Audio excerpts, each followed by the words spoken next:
नमस्कार, मैं राधिका लोखंडे, आपका स्वागत है मेरे यूट्यूब चैनल में। तो आज मैं आपको एक कहानी बताने जा रही हूँ जिसका नाम है खजाने की खोज। एक गांव में एक रामलाल नाम का एक किसान अपनी पत्नी और 4 लड़कों के साथ रहता था। रामलाल खेतों में मेहनत करके अपने परिवार का पेट पालता था, लेकिन उसके चारों लड़के आलसी थे जो गांव में वैसे ही इधर उधर घूमते रहते थे। एक दिन रामलाल ने अपनी पत्नी से कहा कि अभी तो मैं खेतों में काम कर रहा हूँ, लेकिन मेरे बाद इन लड़कों का क्या होगा? इन्होंने तो कभी मेहनत भी नहीं की है, ये तो कभी खेत में भी नहीं आए हैं। रामलाल की पत्नी ने कहा कि धीरे धीरे ये भी काम करने लगेंगे। समय बीतता गया और रामलाल के लड़के कोई भी काम नहीं करते थे। एक बार रामलाल बहुत बीमार पड़ गया। वह काफी दिनों तक बीमार ही रहा। उसने अपनी पत्नी को कहा कि वह चारों लड़कों को बुलाकर लाए।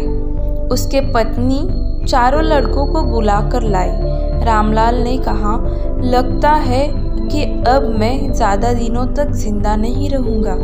रामलाल को चिंता थी कि उसके जाने के बाद उसके बेटों का क्या होगा। इसलिए उसने कहा, बेटो, मैंने अपने जीवन में जो भी कुछ कमाया है वह खजाना अपने खेतों के नीचे दबा रखा है। मेरे बाद तुम उसमें से खजाना निकाल कर आपस में बांट लेना। यह बात सुनकर चारों लड़के खुश हो गए।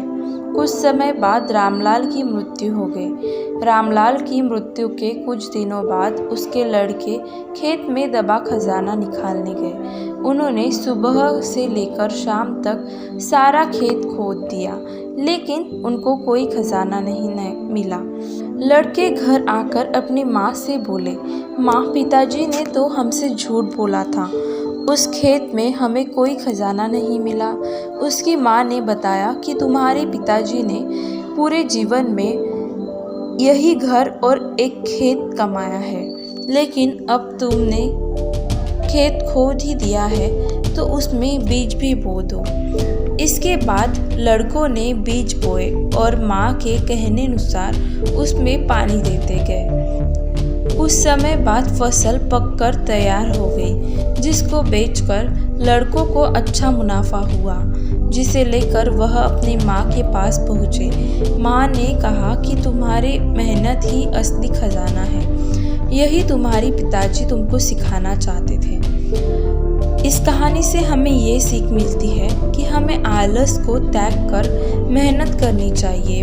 मेहनत ही इंसान की असली दौलत होती है।